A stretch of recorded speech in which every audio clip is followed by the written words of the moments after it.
56 inch के सीने और साहसिक निर्णय का लोहा दुनिया मानती है। सर्जिकल स्ट्राइक हो या कश्मीर से 370 समाप्त करना, इन निर्णयों से मोदी ने इसी 56 इंच का परिचय दिया। यही कारण है कि आज वे दुनिया के सबसे शक्तिशाली नेताओं में शामिल हो चुके हैं। आइए जानते हैं नरेंद्र मोदी के जीवन की निर्णायक घटनाएं। एकता यात्रा। 90 का दशक। कश्मीर में आतंकवाद अपने चरम पर था। आतंकवादियों ने चुनौती दी थी, जिसने अपनी मां का दूध पिया हो वो लाल चौक पर तिरंगा फहरा कर दिखाए। ऐसे समय में मोदी जी ने मुरली मनोहर जोशी के नेतृत्व में 1992 में एकता यात्रा निकाली। इस यात्रा को रोकने के लिए इस पर हमले हुए। तत्कालीन सरकार ने इसे रोकने का प्रयास किया, पर मोदी कहां रुकने वाले थे। आतंकवादियों की चुनौती को स्वीकार करते हुए उन्होंने 26 जनवरी 1992 को श्रीनगर के लाल चौक पर तिरंगा फहराया। इमरजेंसी। 25 जून 1975 देश में आपातकाल की घोषणा हो चुकी थी। उस समय की सरकार के निशाने पर राष्ट्रवादी विचारधारा के लोग थे।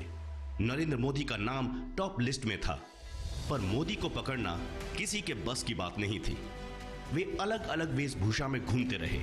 कई बार पुलिस से सामना भी हुआ, पर निडरता से बढ़ते रहे। इस दौरान उन्होंने अपना काम भी जारी रखा।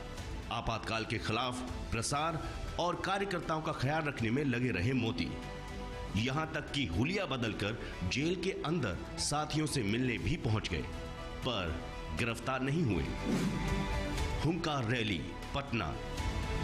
2014 आम चुनाव से पहले ही लगभग तय हो चुका था कि देश के अगले प्रधानमंत्री नरेंद्र मोदी ही बनेंगे, पर देश के विरोधियों को यह मंजूर नहीं था।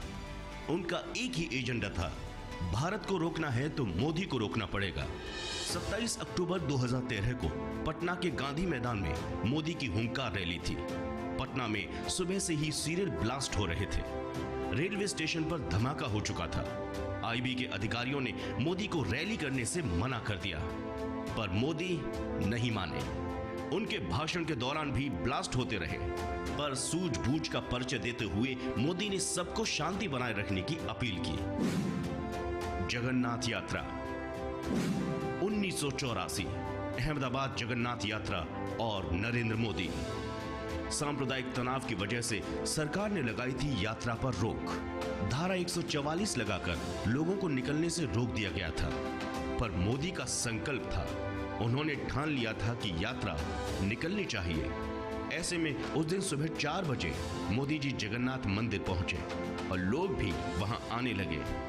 पूरी सुरक्षा के बीच पहले मंदिर का दरवाजा खुला और एक हाथी बाहर आया।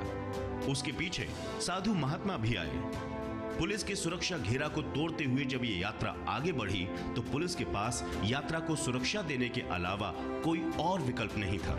इसके साथ ही बड़ी संख्या में लोगों ने रथ यात्रा में शामिल होकर त्योहार मनाया।